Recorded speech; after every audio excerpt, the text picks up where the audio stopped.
کہ حلیمہ کے گھر جب تک میرے آقا ہیں آبادی کے لوگ جب جاتے سویرے تو سرکار کا مقدس چہرہ دیکھ کر جاتے اور حلیمہ سے کہتے اے حلیمہ محمد کا چہرہ ہمیں دکھا دیا کرو. جب ان کا چہرہ ہم دیکھ کر کے جایا کرتے ہیں تو ہمارا دل بھلائی سے گزر جایا کرتا ہے. اے حلیمہ جب ہم ان کا چہرہ دیکھ کر کے جاتے ہیں تو ہمارا کام بن جایا کرتا ہے. یہ میرے آقا کا مقدس چہرہ ہے کہ جب دیکھ کر کے لوگ جائیں تو کام بن جایا کرے, دن بھر بھلائی سے گزر جائے. اور ایک ان لوگوں کا بھی چہرہ ہے کہ نگاہ پڑ جائے تو دن بھر کھانا پانی دانا نہیں ملے گا, ایکسیڈنٹ ہو جائے گا, سواری نہیں ملے گی.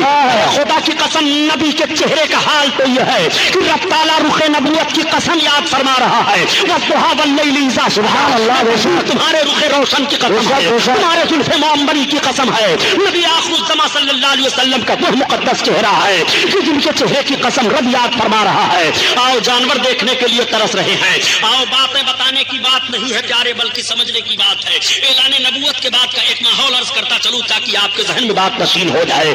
آج لکھنے والے نے لکھ دیا اپنی کتاب میں معاذ اللہ کہ محمد رسول اللہ کو اردو زبان مدرسے دیوبند سے معلوم ہوئی ہے. میں عرض کرتا ہوں اگر تاریخ کا ایک حوالہ بھی غلط ثابت ہو تو جو چور کی سزا غلام محی الدین سبحانی کی, اور اگر تاریخ کا حوالہ صحیح ہے تو تم ایسے بددیانتوں سے الگ ہو کر کے رسول کے عشق میں آؤ, رسول کے عشق کو اپنے سینے میں بساؤ اور رسول اللہ کے عاشق بن کر کے زندگی گزارو.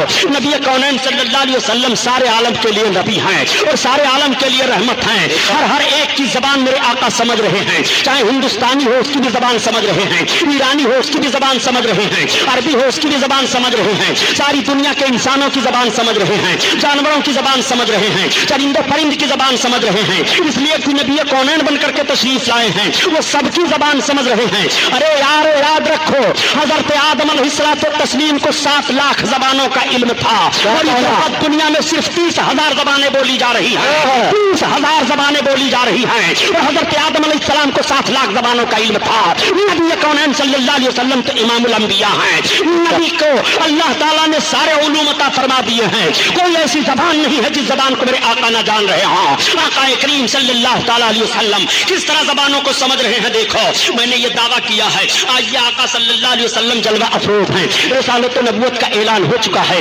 کلمہ کی تبلیغ ہو رہی ہے, میرے سرکار تشریف لے جا رہے ہیں. راستے میں ایک شکاری ایک ہرن کو شکار کے لیے آ رہا ہے. ہرن کی نگاہ پڑ جاتی ہے, جیسے رخ نبوت پر ہرن کی نگاہ پڑی ہرن رونے لگی, آنکھوں سے آنسو بہنے لگے. وہ میرے سرکار جو جانوروں کا رونا بھی نہ پسند فرمائے, نہ گوارا ہو انسانوں کے رونے کو آقا کب گوارا کریں گے. میرے آقا صلی اللہ علیہ وسلم سے ہرن عرض کر رہی ہے یا رسول اللہ مجھ کو اس شکاری نے شکار کر لیا ہے. یا رسول اللہ میرے تو چھوٹے چھوٹے بچے ہیں, میں اپنے بچوں کو دودھ پلاتی ہوں. یا رسول اللہ اس شکاری کے شکار سے مجھے آزاد کرا دیجیے, میں اپنے چھوٹے بچوں کو دودھ پلا کر کے یا رسول اللہ پھر اس شکاری کے شکار میں آ جاؤں گے. اے میرے آقا آپ رحم فرما دیں, آپ کرم فرما دیں. اس ہرن نے یہ فریاد پیش کی اور جیسے اس نے یہ فریاد پیش کی آقا فرماتے شکاری اس نے کہا ہاں. آقا نے فرمایا دیکھ یہ شکار مجھ سے کہہ رہی ہے کہ اس کے 2 چھوٹے چھوٹے بچے ہی سے تو آزاد کر دے, یہ اپنے بچوں کو دودھ پلانے کے بعد تیرے شکار میں آ جائے گی. اس نے کہا آپ کیسی بات کہہ رہے ہیں, بھلا شکار بھی چھوٹ جانے کے بعد شکار میں آتا ہے. آقا نے فرمایا سن, اور شکاریوں کے شکار ہوں گے جو چھوٹ جائیں گے وہ نہیں آئیں گے, مگر یہ میرا شکار ہے, یہ آزاد ہونے کے بعد بھی میرے شکار میں رہے گا, میں ذمہ داری لیتا ہوں. آقا کریم صلی اللہ علیہ وسلم کے کہنے پر اس شکاری نے چھوڑ دیا, ہرن آزاد ہوئی. ہرن جانے کے بعد اپنے دونوں بچوں کو دودھ پلاتی ہے اور دودھ پلانے کے بعد جب واپس چلنے لگی بچے ماں کی چھاتی نہیں چھوڑ رہے ہیں. نے کہا بچوں تمہارا پیٹ بھر گیا, اب تم چھوڑ دو. اب تمہارا پیٹ کیسے بھرے گا یہ مجھے معلوم نہیں. بچوں سے ماں نے جب یہ کہا بچے تڑپ گئے. ماں نے کہا اے بچوں ہم رسول اللہ صلی اللہ تعالیٰ علیہ وسلم سے وعدہ کر کے آئی ہوں, اتنا سننا تھا کہ بچے بھی ماں کے ساتھ چل رہے ہیں. ہرن آ رہی ہے, آقا تشریف فرما ہے, سرکار کی نگاہ نبوت پڑی, ارشاد فرماتے ہو شکاری ہو دیکھ تیرا شکار آ رہا ہے. جیسے اس کی نگاہ پڑی کہ ہرن آ رہی ہے اس کے ساتھ دونوں بچے بھی آ رہے ہیں. اس نے عرض کیا یا رسول اللہ اب ہمیں آپ اپنے شکار میں لیجئے, بعد میں شکار کو لوں گا. سرکار کا کلمہ پڑھا, اسلام میں داخل ہو گیا. آقا کریم صلی اللہ علیہ وسلم نے کس طرح سے ہرن کو آزادی دلائی ہے. میرے سرکار ہرن کی بھی فریاد کو پہنچ رہے ہیں اور اس کی بھی بولی سمجھ رہے ہیں. آؤ سرکار کی بارگاہ میں ایک صحابی حاضر آئے اور عرض کرتے ہیں یا رسول اللہ میرا اونٹ دیوانہ ہو گیا ہے. سرکار میں جب اس کے قریب جاتا ہوں تو کاٹنے دوڑتا ہے. آقا تشریف لے گئے صحابی کے باغ میں جہاں پر وہ اونٹ تھا. صحابی نے عرض کیا یا رسول اللہ اونٹ کے قریب نہ جائیں, ایسا نہ ہو کہ اونٹ آپ کو تکلیف دے دے. آقا فرماتے ہیں گھبرانے کی ضرورت نہیں ہے.